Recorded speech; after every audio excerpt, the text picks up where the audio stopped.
As expected, the Federal Reserve's various hawks came out this week flapping their wings, really flapping their gums, in response to the market's response to last week's October CPI report. Now, the markets took the CPI report not as the first sign that consumer prices are coming down, but as a compelling signal that what markets have been pricing all along, that this was always a supply shock, transitory, and at some point it was going to start to reverse, which the CPI made a compelling case for. Not definitive, but a compelling case for. Not so, says all of these hawks suddenly this week.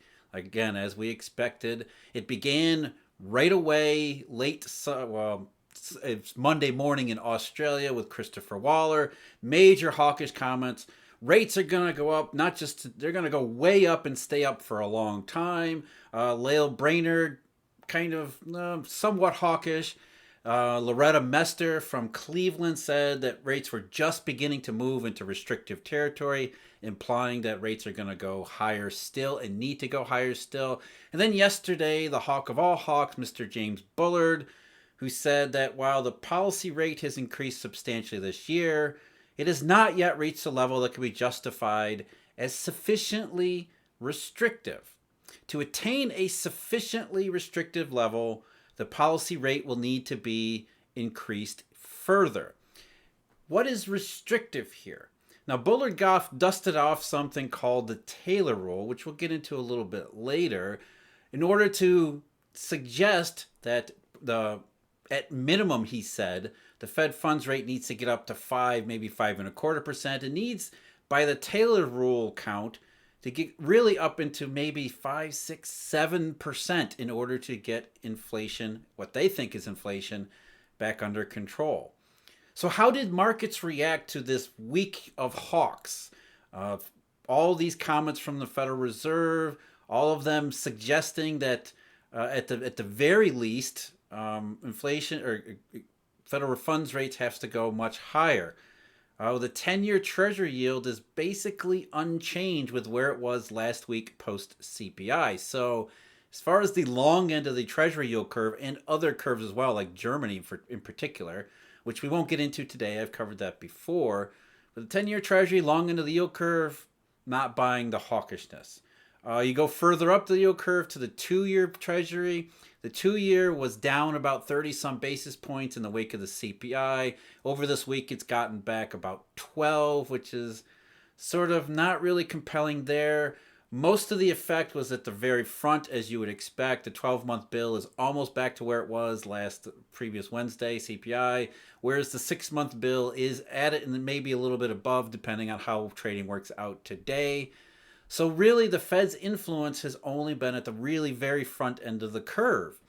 And again, the question here is all about the word restrictive.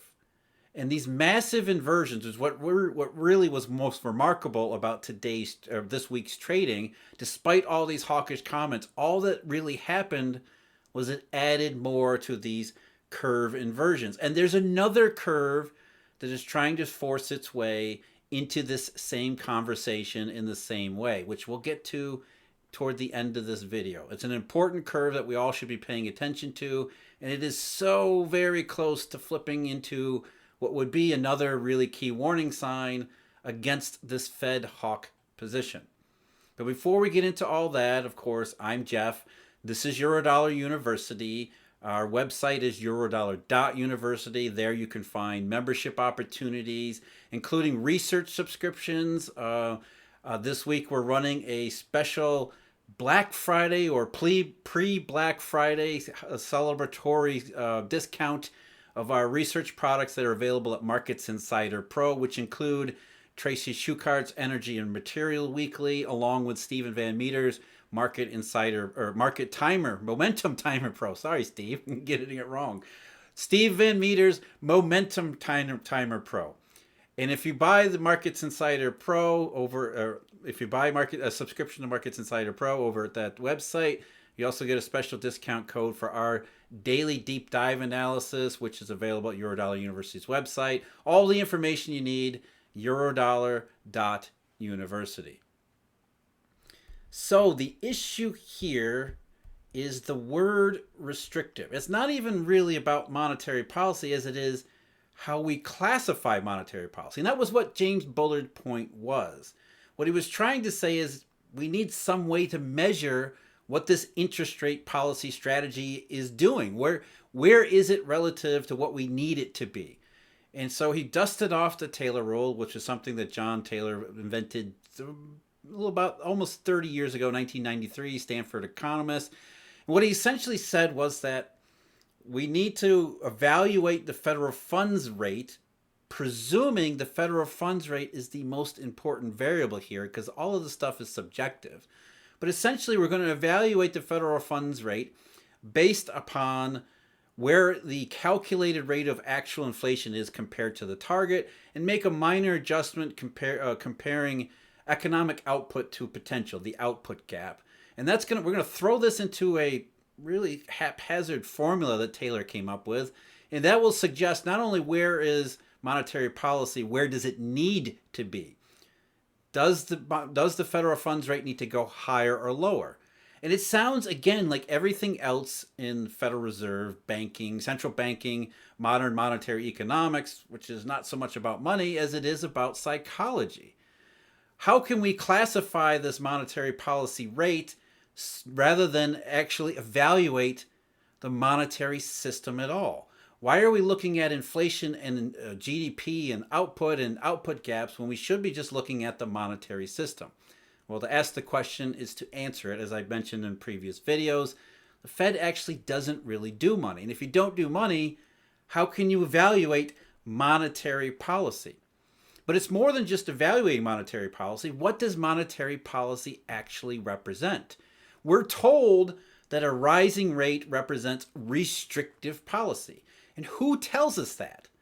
Well, it was Loretta Mester and James Bullard and Christopher Waller. But they're the ones raising the rates. They're the ones who are classifying their own policies and saying this policy is restrictive. And nobody actually stops and thinks about, is this policy actually being restrictive? Now, throughout the Federal Reserve's history, as I mentioned previously, and I want to mention again, that's really how monetary policies actually work. Where the Federal Reserve says we're doing something, nobody really knows what they're doing, and then the Fed calls that something whatever it intends to do. So, for example, I mentioned Edwin Dale back when the Fed last raised rates. When he was talking about everybody laughing at the Fed in 1969, what he said was the Fed hurls thunderbolts and nothing happens. It raises the discount rate, furiously buys and sells treasury bills, watches arcane things like Fed funds, net borrowed reserves, and bank credit, tells the world solemnly that, by golly, it means business in stopping inflation. Sounds familiar, doesn't it? The Fed was saying in 1969 it was being restrictive. We are going to stop inflation. And inflation kept on going for another dozen years or so. Because it's not what the Fed says. At the time, the markets agreed with what Edwin Dale was saying, as he said, businessmen were getting loans furiously regardless of the interest rate, and the markets were pricing higher growth, nominal growth and inflation expectations. Rates were generally rising through the late 1960s, right on into the 1970s. The market said the Fed was wrong about its stance. It said we're being restrictive. It used that word over and over again. And the market said you're not being restrictive because the policies you're pursuing are not slowing down the monetary system, let alone the entire economy. But here's just to put a really huge emphasis on the point that I'm trying to make, let's go back in time a little bit further to what might be the all-time example of what I'm trying to talk about here, that the Fed is mostly about talk. Thinking about what Ben Bernanke said in 2015, he said it was 98% talk because he couldn't help himself putting a quantitative number on something that is otherwise meaningless. But here, if you were to hear that 1,456 banks had just failed during a year with deposits of $716 million, would you think the Federal Reserve has done a good job?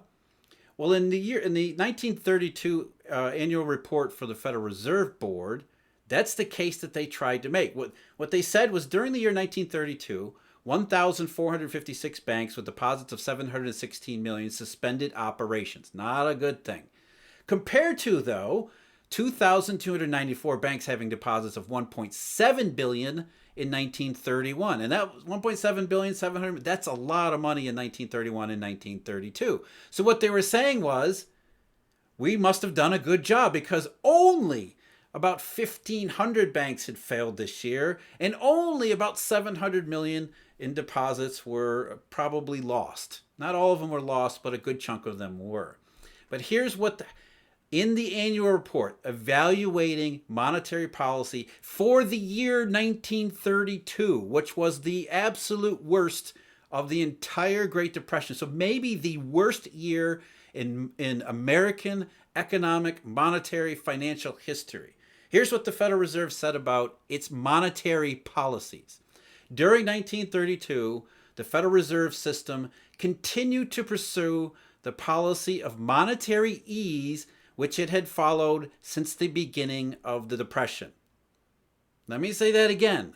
Continued to pursue the policy of monetary ease which it had followed since the beginning of the Depression. These people will always classify their own policies in the manner in which they intend them. The Federal Reserve saw interest rates going down in 1929, 30, and 31 into 32 and said, our policies are monetary ease. We're being accommodative. And how many times have we heard the same thing during the era of QE? QE is massive monetary easing. Is there any evidence that any monetary easing happened? Not in the real economy, certainly not in the marketplace, but it's called monetary easing. Why? Because central bankers get to classify their own policy. The difference was, back in 1969, as in 1932, the public laughed at these statements. They laughed at the Fed in 69 saying it's being restrictive because obviously it wasn't. A bunch of clueless bureaucrats that the public could see were a bunch of clueless bureaucrats. In 1932, amidst widespread devastation in breadlines, the Federal Reserve said, our policies are monetary ease and have been since the beginning of the worst depression in human history. The public simply ignored. The politicians took the Fed's keys away. There's no reason to believe these people, but yet nowadays we do. If the Fed says we need the federal funds rate to be restrictive, we simply take them at face value. But you know who doesn't take them at face value? Markets. Just like in the 1960s, interest rates were rising, contravening the Fed's restrictive policy nonsense. And by interest rates, I mean these longer end bond yields, which price, as Irving Fisher showed way back when, growth and inflation expectations. The market was expecting interest rates to continue to rise because the Fed was not controlling inflation. In fact, the Fed had nothing to do with inflation one way or the other. The monetary system was creating an excess of money, which the markets knew because the creators of that excess money were the ones raising nominal growth and expectations, selling their U.S. treasuries. In the 1930s, it was exactly the opposite. The Federal Reserve said it pursued a policy of great monetary easing. The markets knew the difference. Obviously, with banks' failures, it was much easier to see and understand. But either way, what did interest rates do?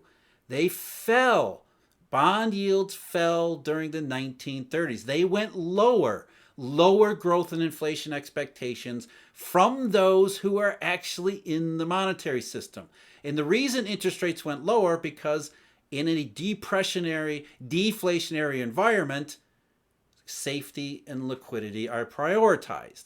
And U.S. Treasuries in particular are the safest, most liquid instruments.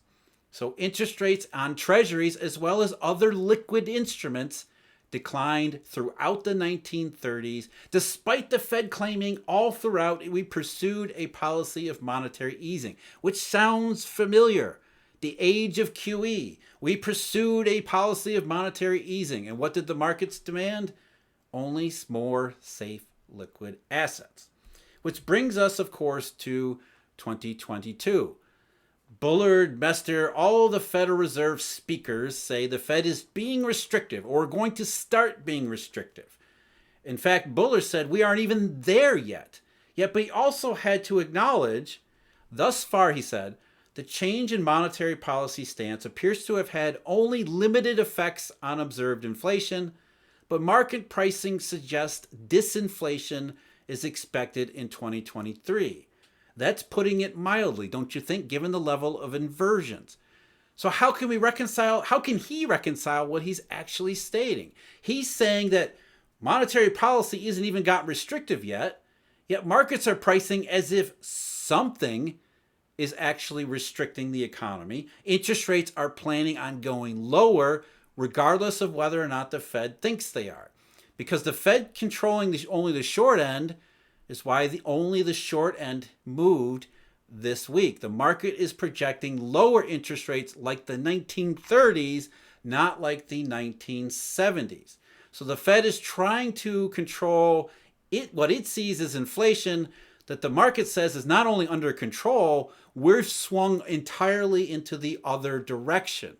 And not only have we swung entirely into the other direction, market prices in these inversions all over the world, including, as I said yesterday or the day before, Germany's unprecedented inversion. We are facing the opposite risks than from what the Fed and all of these hawks are saying. And the more hawkish they talk, the more the markets that price inflation and nominal growth expectations are ignoring them, as even James Bullard had to acknowledge. And there's one more market that has entered the chat. One more market that has suggested something else is going on, not inflation. And I'm talking, of course, about crude oil. The crude oil futures curve can make another compelling case about economic as well as monetary fundamentals.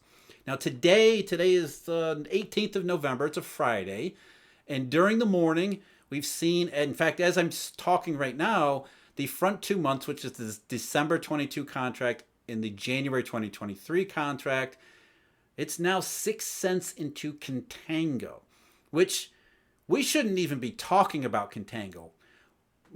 First of all, what is contango? Why shouldn't we be talking about contango? Contango versus backwardation. Backwardation is when you see prices that are lower in the future than they are today, which incentivizes producers and those who have whatever commodity, in this case crude oil, to ship it into the market, put it into the market because the market needs it. There's a disincentive, an extreme disincentive in cases where supplies are tight, to store oil because the price of oil in the future is lower than it is today. So given the supply constraints that are visible everywhere, you can see it in the industrial production numbers from the Federal Reserve, domestic production. The Energy and Information Administration production continues to be less than it was in January 2020. Obviously, OPEC, which has cut oil production, actually cut quotas for a couple times and talking about more quotas being cut, doesn't matter. Despite the fact that oil, crude oil, diesel, record low inventories, gasoline, low inventories, here we are talking about contango in the curve when it should be the farthest thing from it. The curve should be steeply in backwardation as it was a few months back. Now, the contango that's going today, that's priced right now, some of that's technical. There's a contract roll where the December 2023 contract is coming off the board, which means that January 2023 will soon be the front month. But even so, when you look at the January 23 compared to the February 23, which will then be the first front month spread, it's flat too. And then you go out a couple more months, and the spread, the backwardation level is exceedingly small for these perceived supply characteristics. So even though contango today doesn't look to be genuine contango, for lack of a better term, the oil market is telling you something important too. Despite the most unfavorable supply conditions imaginable, record low inventories, production not coming up, all these things, we're within a whisker of contango on the front end of the curve anyway, which tells us the market is perceiving troubles in both demand as well as liquidity. The very things that James Bullard can't figure out, for all his attention to the word restrictive and the useless Taylor rule, he doesn't see, well, he sees the market saying, we disagree with your position on risks, as well as this idea that interest rates are the sole factor for determining what is and what is not relevant to the overall economy. That's really the point here. We're taught and led to believe the Fed and its interest rate policy is the only variable, when time and time again we see that the real variable is Fed speaking about its policy, which means the actual stuff that matter. You go to the markets for that. It's been that way all along. Unfortunately, we can't laugh at the Fed because the stakes here are way, way too high. Listen to the markets and what they are telling you. They're telling you that after last week's CPI, which didn't start the conversation of disinflation and transitory, it merely confirmed or made the compelling case that that's exactly the direction we're going, and the markets have priced further and further in that downward direction. I'm Jeff. This is Eurodollar University. As always, huge thank you to Eurodollar University members. If you're interested in joining them, check us out at the website, eurodollar.university, as well as all the Eurodollar University and Markets Insider Pro subscribers. We really appreciate your business. And if you're interested, again, I said, pre-Black Friday, Thanksgiving, holiday sale, details at marketsinsiderpro.com. Until next time, take care.